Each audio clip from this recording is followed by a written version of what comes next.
Okay, on the incident that occurred in Poland today, to me, from what I'm seeing so far, it looks like it was a Ukrainian surface-to-air missile that went off course.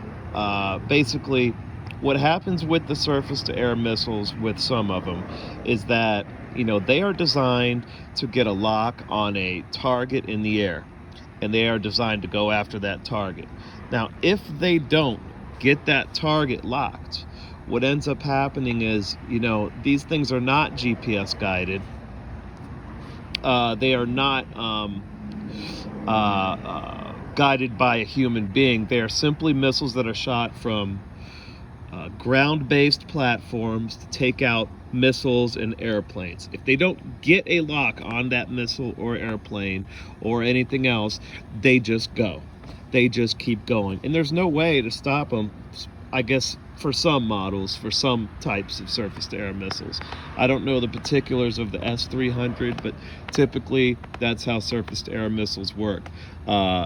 If they don't get a lock, they just keep going. What goes up must come down. It runs out of fuel, okay, and it falls on a target.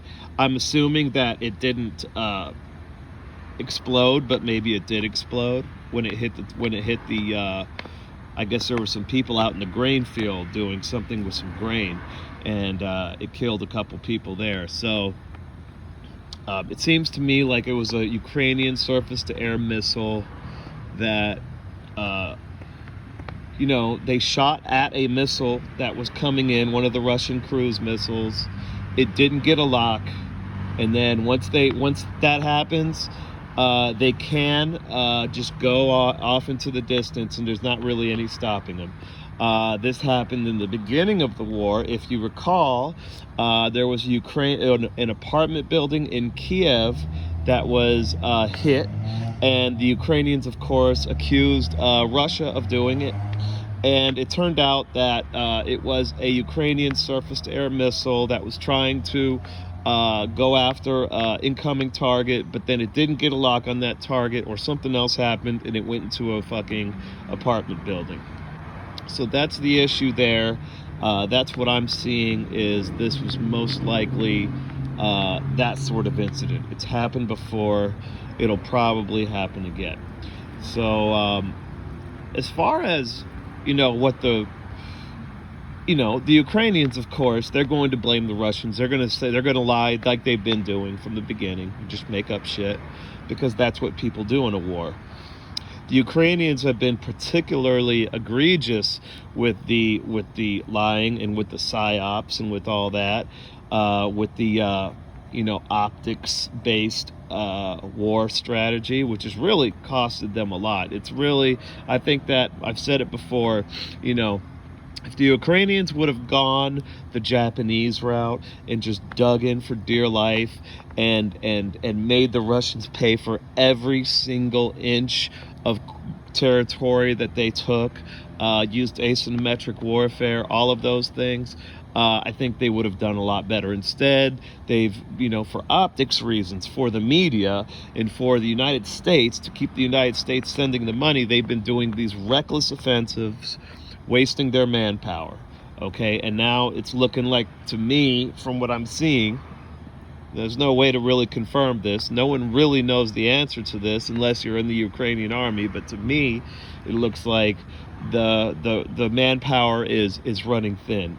And as far as false flags, yes, I expect some provocations here and there, but the problem is, at this point, is they kind of used all of their provocation capital so far in the war, and they don't have much left. Because the reason you would do a false flag attack, okay, it's not to convince the people that already are on your side. It's to convince the people that are on the fence, or who are in the court for the other side.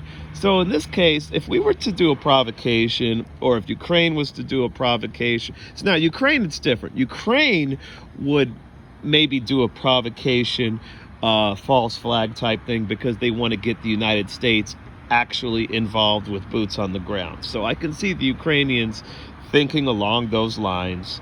And so I wouldn't be surprised if there was something that's going to happen that was not, was not given the okay by the United States or Britain, okay, and that's going to be a problem eventually as Ukraine gets more desperate. You had the dirty bomb incident a few weeks ago, and to me, from what I'm seeing, from what I'm gathering, it seems like Ukraine got chastised a little bit for that. Maybe it seems like Ukraine might have been in trying to build a dirty bomb and create a provocation using a dirty bomb, okay? And there may have been some people within the West doing it, but I don't think it was uniformly it was something that the chain of command as a whole approved of. Maybe some people in the CIA might have been involved, or MI6, but yes, there have been, it looks like Ukraine was given was told they were naughty for trying to do the dirty bomb incident. It just seems, based on what the diplomatic responses were, kind of like, the crazy incident where the Ministry of Defense in England, Wallace, he flew straight to Washington, D.C. to talk to, I guess, Lloyd Austin, because he was afraid that people were listening on his phone. So a lot of crazy stuff happened around that time. So it seems like Ukraine wasn't a joint operation between the Ukraine, United States, and Britain. It seems like Ukraine were kind of like acting on their own.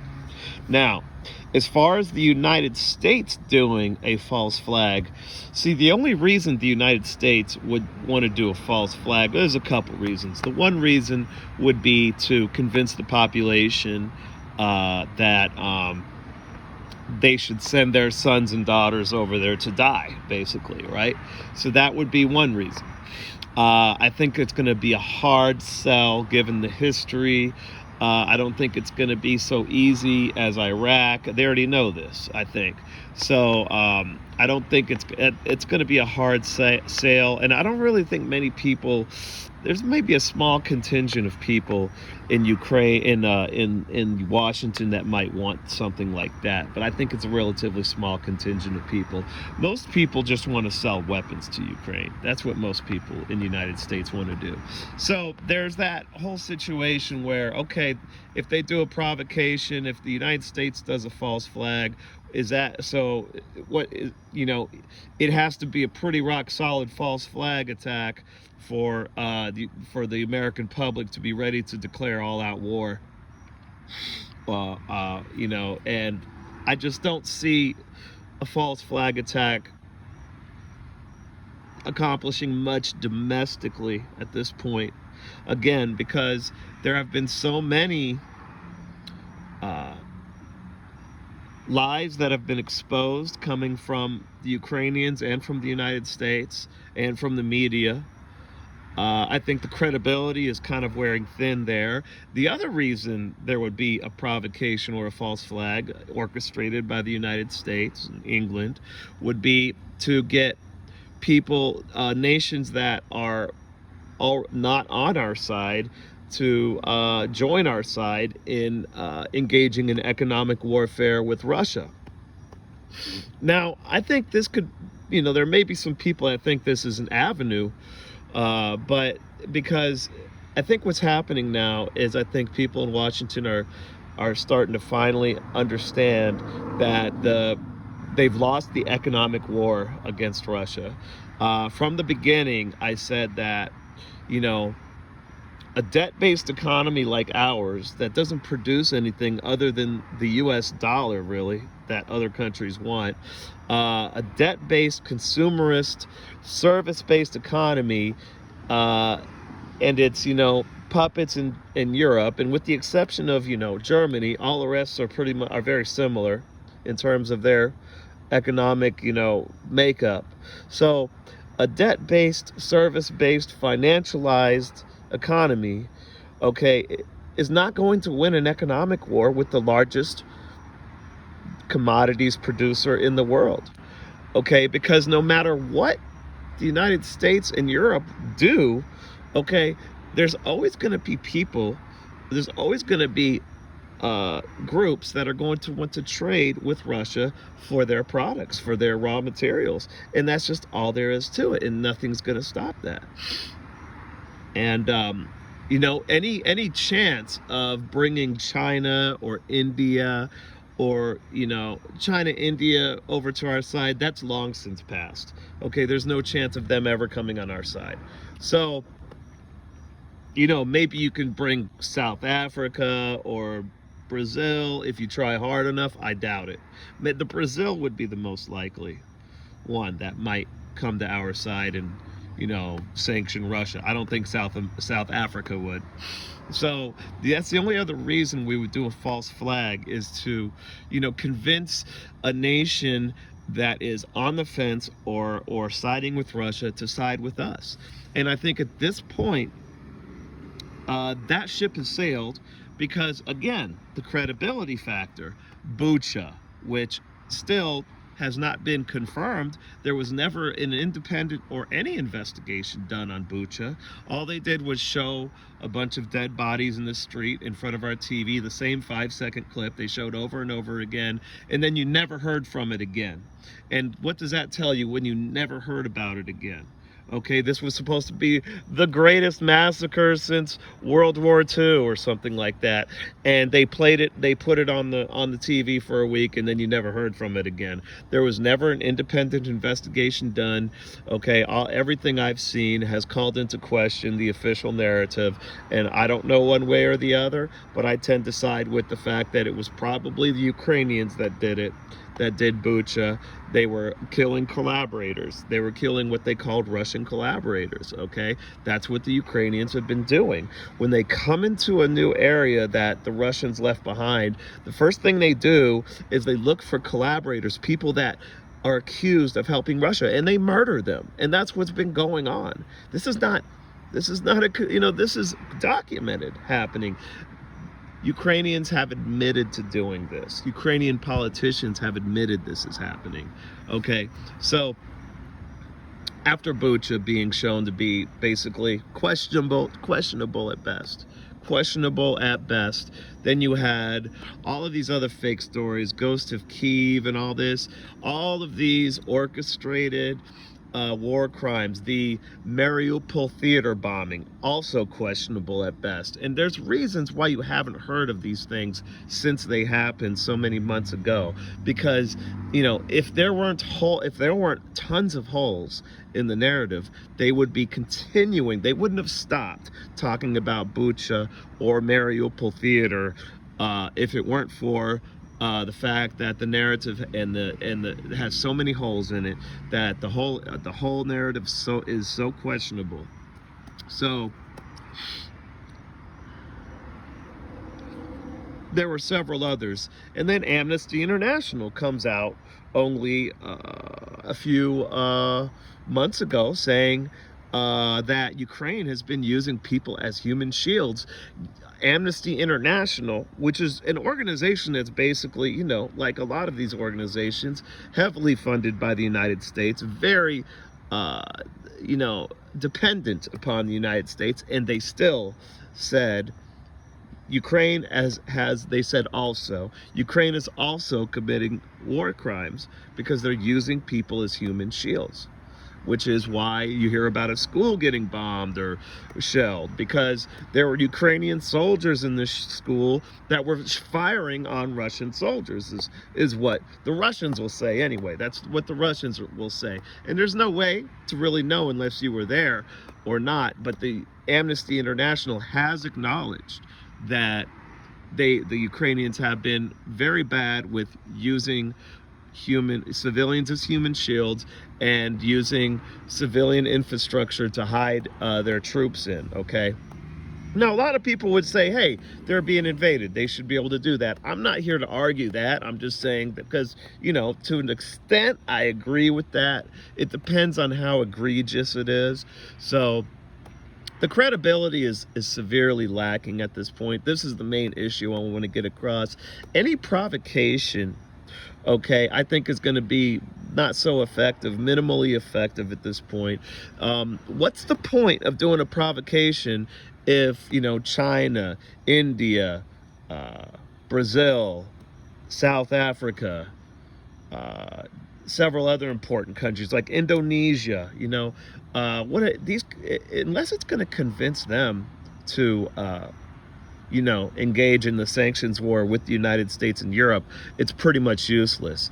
If all you're doing is convincing the Europeans and the Americans that Russia did something bad, you're not really accomplishing anything at this point. Okay, so we'll see where it goes, but that's my thoughts on it. I kind of had a lot of questions about this from the beginning. I kind of tuned it out all evening, and now I'm looking at my research, and it looks like a Ukrainian to me. Okay, this is what I'm seeing. This is not a statement of fact, obviously. It looks like a Ukrainian S-300 surface-to-air missile that either lost its lock on its target, if it was they were firing it at a cruise missile, or they were firing it at one of these cheap drones that the Russians use. So it lost its lock on the target, or it never got a lock on the target. And what happens with those things is they're not GPS guided. They're not guided by human beings. They're fired from the platform. They're supposed to get a lock and hit the target. And then I think there's probably fail safes after the fact if it doesn't hit the target, but I bet you those don't always work. And this is an older system, older Soviet system, so it's probably going to have fewer fail safes than a modern system. I'm not going to say it's probably more reliable than a modern American platform, I would say, and probably a lot more simpler to use, but it's going to probably have less redundancy than one of these new, very expensive American surface-to-air missile platforms, which, by the way, I don't think the United States is very well versed in surface-to-air missiles. It's looking like the Americans haven't really invested a lot in surface-to-air missiles and air defense. So anyway, that's my thoughts on it. I'm out.